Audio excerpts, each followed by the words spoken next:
Welcome back to This Day. Joining me now is Jay Allen, Damage Restoration Manager with VMS. Jay, so nice to meet you. Thank you for being here. And you got here early today. Oh, so I sure sorry did. to make you wait so long. Well, it's good to see you as well, Bobby. Yeah. So good to be here. Thanks for having me. Absolutely. And so damage restoration, so you're dealing with when like a leak happens or things like that. What are some of the worst leaks that you've had to deal with over the years? A lot of the ones that are the hardest, and we deal with leaks, but we also deal with fire and vehicle accident too. Okay. But some of the three-story buildings, when one of the upper floors leak, it can damage a lot of manors below. Oh, And wow. a lot of people affected from one event. So they can get pretty long-term and pretty pricey. So. Wow. And so if there's a leak up above, do you automatically go and check the one below? Like how, or is it usually they're going to detect it themselves? Well, typically it gets reported from below. Oh, that's true. Yeah. Yeah, so they'll go from below and find their way upstairs until they find where it's actually coming from. Right. And take care of it up there. That makes sense. So are there any like warning signs that a leak is going to happen? Oh, absolutely. So a lot of leaks you can see kind of dripping or they get gradually worse. So if you can look at when something's small, you can detect it before it gets to be something big. And there's another thing, a product on the market called leak detectors. And you can put them for relatively cheap, $13 or something like that from Amazon or Home Depot, and put them in trouble areas, under your sink, behind your toilet, behind your fridge if you have an ice maker, a bunch of different places that are vulnerable to leaks so that you can see it and know about it before it affects your neighbors below. Wow, or becomes that's worse. so interesting. I've never heard of that before. Is it just something you like set in the cabinet or you attach it or? No, you can kind of just set them out there, and they range from something that kind of squawks like a smoke detector or something that actually sends signals and pings to your phone. I mean, they're really neat, and all of them are relatively inexpensive. Okay, well, good to know. But definitely check into that. Is there, being that the pipes are kind of older at this point, is there anything to be done to help prevent leaks happening? Well, VMS and the plumbing staff, they're working all those issues as much as they can and constantly working in that direction. There's kind of a question of alteration, so a lot of the manors are highly altered at this point, which is great. They're beautiful, but also that comes with some responsibility. So if there's something that's altered in your manor, then that would be something that you would want to maintain, you would want to look at, and have professionals come and look at that for you to make sure that it's not going to leak. So during that remodeling process of making sure, yeah. Yeah, and after as well. So because Okay. now that's your thing to maintain.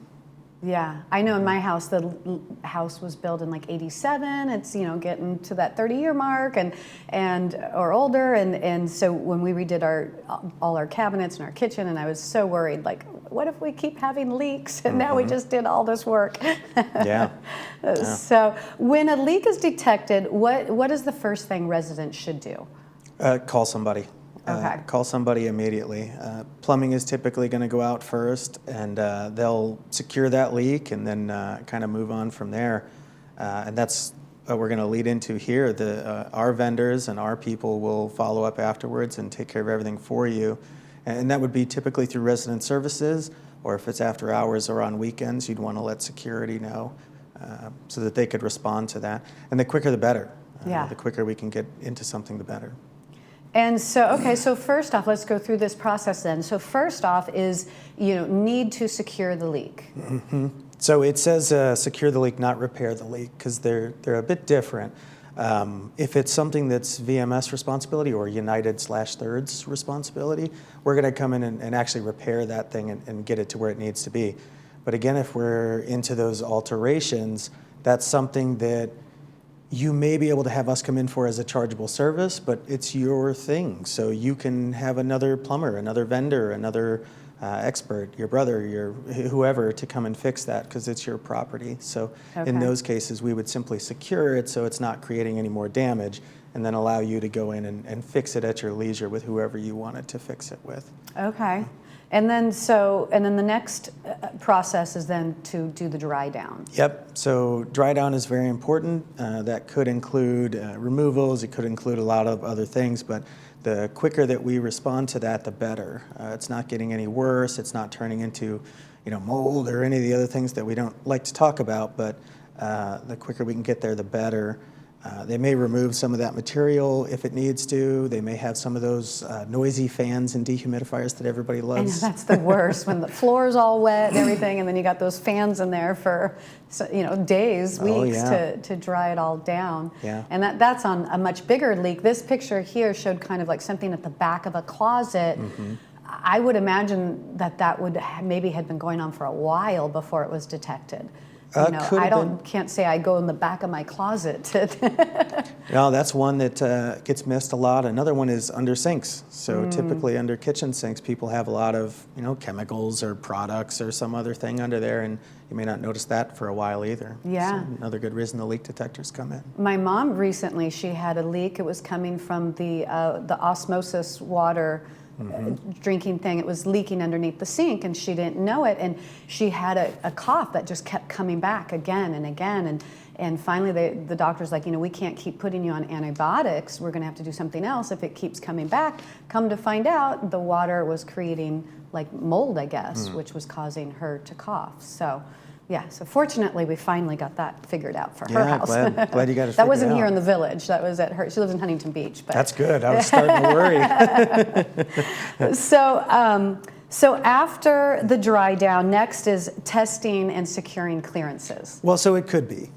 On the first part that we were talking about, where you saw the process map that it goes through, not every part of that has to be done, and it's all dependent on the leak. So sometimes the plumber may come in, they may secure or repair the leak, and then nothing else is needed. But you could end up with all of these things happening in the middle, and it can be a lengthy process. So one of the things that I wanted to talk about with who's going to come in is we have to schedule all these things with the resident, with who's there, and the availability of the resident is very helpful if they're willing to have our contractors or vendors come in and do the work so that it doesn't damage further. But for the clearance side, when they're coming in and doing that testing, that's people who are checking for mold or asbestos, again, another word that we don't like to say, but they're looking for that. That has to go back to a lab, get tested to make sure that everybody's kept safe here and not exposed to things that they don't want to be exposed to. We do additional steps if we find something there, and we essentially keep going until we make sure that things are in the conditions that they're supposed to be in. Right. And so when does the testing come in? Like if you see, like that closet photo we were looking at, and it looked like, could that possibly be mold? Was that a situation that they would test? Yeah. Okay. So if you see somewhere where mold is going to be, we're going to get that out of there. That would not be something that we could simply dry down. That's something that we would actually remove, and then you have to make sure that everything is clean and wiped down, and there's no more mold present before we build it back and before we say that it's good. Right. So that would be a trigger for that. And does that take, like, how much longer does that add to the repair process if now you have to wait for testing and clearances? Typically it's next day. Oh, that quickly? It okay. is. So they get it right away. They get it to a lab and take care of it. The initial testing sometimes, and again, all of this is dependent on what actually happens there, but the initial testing would see if something is present, then usually you take care of that thing, and then after that you get clearance to make sure that it's taken care of. Now, is that something that only happens in water leaks? Like, does it happen for fires or other things? It wouldn't happen for fires. Maybe the testing or clearances for asbestos at that point, if something you needed to be cut out, or if I know when fire comes out, they have to act quickly. So maybe they're kicking in something or having to cut something out. So it's not impossible, but it's not all that probable. Now, I always just thought asbestos was like in the ceiling. Is it in the walls too, or is it mostly only if you need to cut into the ceiling? So it's typically under flooring. There's like a thick black goo type of glue that's under there. It's called mastic, and it's typically asbestos containing. And then in the walls, not necessarily in the drywall, but in the joint compound, and definitely the popcorn ceiling that everybody I think is pretty well aware of. Yeah. But Asbestos was widely used for years and years and years, and people think of it as dangerous completely. It's only really dangerous if it's exposed, if it's let out when it's not supposed to be let out. Similar to, I mean, we've harnessed electricity in our houses. We've harnessed propane and natural gas and all these other things that are dangerous if not treated appropriately. And this is kind of on the same tier as that, I would say. Okay. All right, well then the next step is abatement. Tell us about this. So if we go in and we test and we find something that's there, we have to, as the picture shows, contain that area to make sure that nobody's going in there until it's safe and able to be reopened for everybody else. That may include wiping something down or cutting something out. It could also include fans and dry down equipment, but we have a special company that comes in and does abatement to make sure that those materials are removed and taken care of. Before, again, we go back to clearances and then make sure that they got everything. Gotcha. And then, so then once it's all good, everything's been cleaned out, now it's time for rebuilding and restoring. Yep. So we always make sure that, remember we said we don't necessarily repair the leak, but we secure the leak. Well, we have to make sure that the resident took care of their part as well before we rebuild, because we don't want that thing to continue leaking and then just cause damage to the thing that we just took care of. Right. But once we get that done, we do rebuild it back to whatever that mutual standard is and put back all the things that are supposed to be there. And you'll notice it does say that members are responsible for their personal property. They are typical to any other incident, earthquake, fire, whatever occurs there. Insurance is great for that. I mean, that's what it's for. They can take care and help you get back to what you need to be if it's, a high dollar amount or a lot is affected. But often it's not. I mean, often these are very small and none of this is needed. And so personal property, that would be like the clothes that were inside the closet, or maybe furniture that got damaged, or like is that the kind of things that fall under the personal property? Well, it definitely does. There's some other things too. The two different mutuals cover different things. So that may be your alteration flooring as well. It could be alteration cabinetry. It could be a lot of different things. Okay. But it makes great sense to find out what your alterations are and then kind of know what would be in that realm for your manor. Okay. And then you have a slide, next slide, it shows like the full restoration process. So kind of to give you an idea of, you can see the leak, damage that was done inside the closet, and then what's happening there in the during, is that where they removed things, removed the drywall? They had to remove things. And it's a good show of this because a lot of people would go and touch that wall or say like, oh, well, I cleaned up the moisture with a towel or some other thing. Moisture is deeper than that, and mold can be more extensive than what you can see as well. So thankfully, my staff and vendors have moisture meters that, according to industry standards, can test and see if moisture's there. We have thermal cameras that can see things as well. Oh, so, wow. We make sure that everything's the way it's supposed to be. So, yeah, in that case, they have removed some of the damaged material, and then they ended up rebuilding it in the after slide, and I think it looks pretty good. It looks brand new. It looks nice. So what are some of the keys to have a successful process? So I kind of touched on that a little earlier. Let us know. Call quickly. These things get worse fast, specifically with hot water. That turns into mold or other issues quicker. So, interesting. Yeah, let us know before it damages more property. And then the availability of our on-call services. We constantly get different vendors in and make sure that we have enough people on hand, but it takes the scheduling with the resident as well. We're not going to have some possibly non-emergency people rushing into your house when you're not home or anything like that. So during this event, we know it's a troubling time for everybody, but try to stay on top of it and work with us as much as possible, and we'll do everything that we can for the members to make sure that they get taken care of too, in as timely a manner as possible. Oh, good. And so any other pointers for what to do or what to expect? So the what to do, what to expect, when my coordinators go out, which is my field staff, they head out there and they bring a form with, and it's actually called what to do and what to expect. So it's great. It tells you on the top kind of how to return to normal. It talks about most of the things that I'm talking about here, who you can expect in your house and what's going to go on.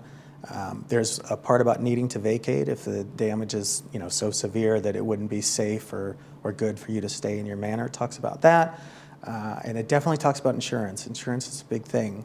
See a lot of people gamble with this, and these can be pretty expensive events. And if your alteration is the thing that caused the damage, you could be on the hook for a bit. So unfortunately, a lot of times I see the people who gamble with not having insurance, and I only see the ones that lose that battle. So insurance is a good thing to have. Nobody can force you to have insurance, but it's a good thing to have. Yeah, definitely peace of mind, and there when you need it, if you need it. Yeah. So, and then lastly, the next slide, responsibility and alteration. Yeah. So touched on that a little bit. It's the fact that some of these things may or may not come back to, we'll say, haunt you later on. But a lot of people talk about fault. Well, it wasn't my fault. I didn't see the leak under my fridge. We agree. You probably may not have seen that leak under your fridge, but it may be your responsibility if that thing's an alteration. So it's very important to know what those alterations are and know what your mutual is and know what your mutual rules are and what's covered. And staff's here to answer all of those questions, not to mention the fact that when you buy the place, it's in the resales documentation as well. It tells you all the things that you're signing for. And it's neat because they say, look at these alteration countertops and this alteration this, and they are beautiful, but I think the part that gets missed is they can be your responsibility as well.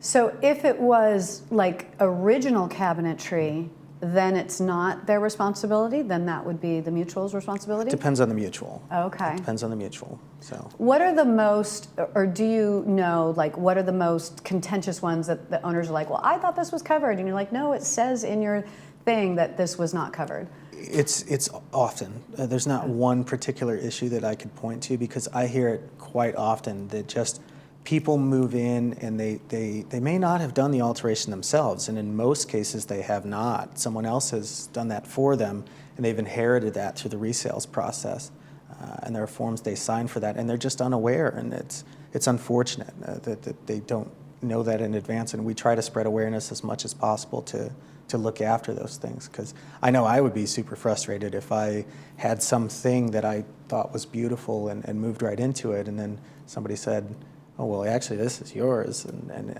to me, I'm hearing it for the first time, when in reality, I've signed for something that said that it was my responsibility. So read those documents. Yeah. And look at what you're signing. Yeah. And it's hard because you're not, especially when you're moving in, you're not thinking, oh my gosh, what could go wrong? What's down the road? I mean, who knows?